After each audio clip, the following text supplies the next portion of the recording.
Halo Sobat Football Lovers, kembali lagi di channel Bal News 2. Nah, kali ini di channel ini kami membahas berita seputar olahraga sepak bola. Dari mulai berita timnas Indonesia, informasi Liga Indonesia, informasi Liga seputar internasional. Bagi kalian yang belum subscribe channel ini, bisa langsung di subscribe dan nyalakan loncengnya agar kalian tidak ketinggalan video terbaru dari kami.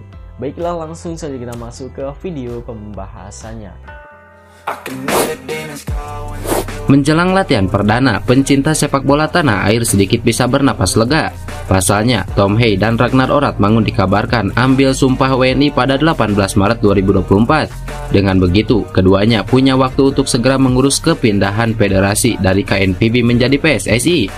Proses naturalisasi Tom dan Ragnar masih terhambat lantaran berkas permohonan naturalisasi baru ditandatangani Ketua DPR Puan Maharani pada 13 Maret 2024. Dengan begitu, mereka belum dapat mengambil sumpah WNI.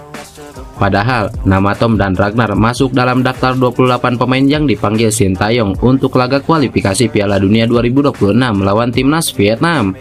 Akan tetapi, kabar baik berhembus. Tom dan Ragnar disebut akan mengambil sumpah WNI pada 18 Maret 2024. Itu artinya masih ada cukup waktu untuk mengurus surat perpindahan federasi yang diperkirakan butuh 1 pekan. Ragnar Oratmangun dan Tom Hey akan disumpah jadi WNI Senin 18 Maret 2024. Bunyi unggahan di akun Instagram @football.indonesia. Kendati sedikit lambat, Ragnar dan Tom tetap dipersiapkan untuk tampil melawan timnas Vietnam pada laga kedua, yakni 26 Maret 2024 di Hanoi. Dengan demikian, Ragnar dan Tom dipastikan absen pada laga pertama timnas Indonesia versus Vietnam di Stadion Utama Gelora Bung Karno. Namun mereka akan tersedia pada laga kedua. Kapten Vietnam Do Hung Dung memberikan tanggapan soal timnas Indonesia menjelang laga grup F babak kedua kualifikasi Piala Dunia 2026 zona Asia. Duel antara Vietnam melawan timnas Indonesia akan digelar dalam 2 leg. Laga pertama akan digelar di GBK dan yang kedua digelar di Maidin, Vietnam. Melawan timnas Indonesia, Hung Dung menilai bahwa sang lawan atau timnas Indonesia akan mengandalkan fisik karena faktor pemain keturunan. Timnas Indonesia sendiri memang diperkuat oleh 10 pemain keturunan untuk melawan Vietnam kali ini. Lebih lanjut, Hung Dung menyebut gaya bermain timnas Indonesia tidak jelas. Saya rasa tim Indonesia berusaha mengarahkan tim Vietnam ke gaya bermain yang lebih berorientasi pada kekuatan, lebih mengandalkan fisik karena mereka punya cukup banyak pemain naturalisasi dari Eropa. Tentu saja gaya permainan ini sangat melelahkan, namun sebaliknya mereka hanya mempunyai sedikit waktu untuk berlatih dan bertanding satu sama lain.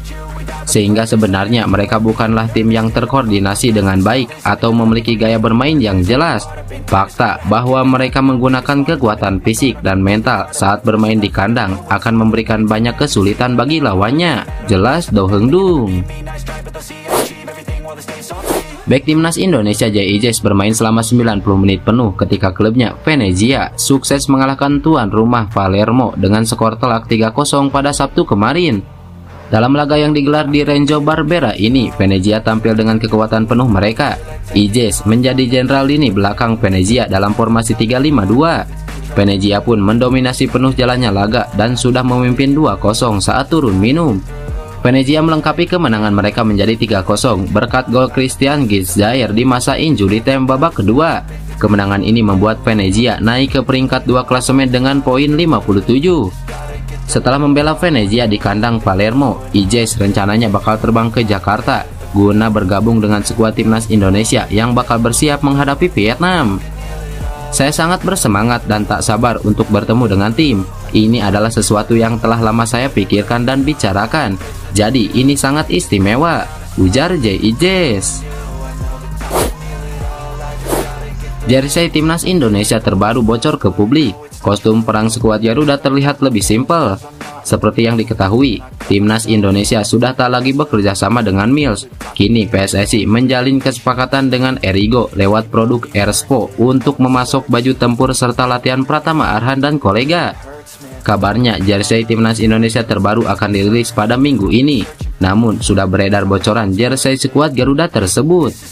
Kostum skuad Garuda terlihat lebih simpel dengan dominasi warna merah dengan kerah O. Kemudian ada list berwarna putih di bagian kerah dan kedua lengan. Terdapat logo Espro dan lambang Garuda berwarna emas di bagian dada. Kemudian ada pula bocoran jersey tandang timnas Indonesia yang berwarna putih. Ada sedikit corak di bagian dada dan list merah di bagian kerah dan lengan. Namun dari bocoran tersebut, nampaknya para pencinta sepak bola tanah air nampak kecewa dengan jersey terbaru timnas Indonesia tersebut. Mereka menilai bahwa jersey tersebut terlalu simpel.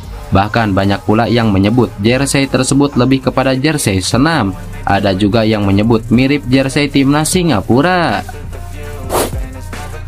Pemain keturunan Indonesia Ole Roemeny kembali menarik perhatian para pencinta sepak bola tanah air.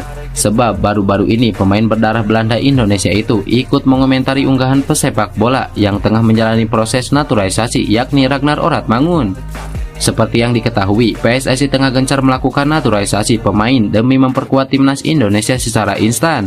Namun, para pemain yang dinaturalisasi tentu memiliki kemampuan hebat demi bisa meningkatkan level dari permainan skuad Garuda. Terbaru, Nathan Joaon sudah resmi menjadi warga negara Indonesia.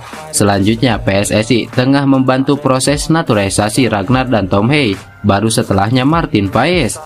Dalam proses naturalisasi itu, hadir nama pemain keturunan lainnya yang berhasil mencuri perhatian netizen Indonesia. Pemain itu adalah striker muda milik FC Utrecht Ole Roemeny. Pesepak bola yang bermain di klub kasta tertinggi Liga Belanda itu tepatnya ikut mengomentari unggahan Ragnar Oratmangun yang tengah di Jakarta untuk proses naturalisasi. Roemeny sendiri mengomentari unggahan itu dengan kalimat superstar yang bisa diartikan sebagai superstar. Lantas, perkataan Roemeny langsung dibanjiri oleh komentar netizen Indonesia. Kebanyakan para netizen tanah air meminta Roemeny untuk ikut dinaturalisasi dan memperkuat lini depan timnas Indonesia. Lantas, apakah dengan ikut mengomentari Ragnar yang tengah dalam proses naturalisasi, Roemeny juga tengah didekati PSSI? Sejauh ini, semuanya jelas masih rumor belaka. Satu hal yang pasti, Sintayong menyempatkan waktunya ke Eropa, termasuk Belanda, untuk mencari pemain keturunan untuk dinaturalisasi. Jadi, netizen boleh saja berharap jika PSSI benar-benar mendekat kepada striker muda milik FC Utrecht tersebut. Thomas Doll memastikan bahwa Rizky Ridho segera bergabung dengan timnas Indonesia selepas laga Persija Jakarta versus Persik Kediri. Pelatih asal Jerman itu mendoakan agar anak asuhnya bisa memberikan kontribusi yang besar untuk skuad Garuda. Mantan pelatih Borussia Dortmund itu berharap Rizky Ridho tidak mengalami cedera selama membela timnas Indonesia. Terlebih, jasa pemain berusia 22 tahun itu sangat dibutuhkan untuk pertandingan Macan Kemayoran selanjutnya. Ridho akan langsung pergi selepas pertandingan melawan Persik Kediri. Saya mengharapkan yang terbaik untuknya di timnas Indonesia. Ridho merupakan pemain penting di Persija, dan saya pun tahu dia merupakan pemain penting di timnas. Saya harap dia kembali dalam kondisi fit, karena pada 30 Maret 2024 kami akan melawan Bali United, ujar Thomas Doll. Rizky Ridho diketahui masuk dalam daftar 26 pemain yang dipanggil timnas Indonesia untuk menjalani pemusatan latihan menjelang laga tersebut. Pemusatan latihan tersebut akan dimulai pada Minggu hari ini.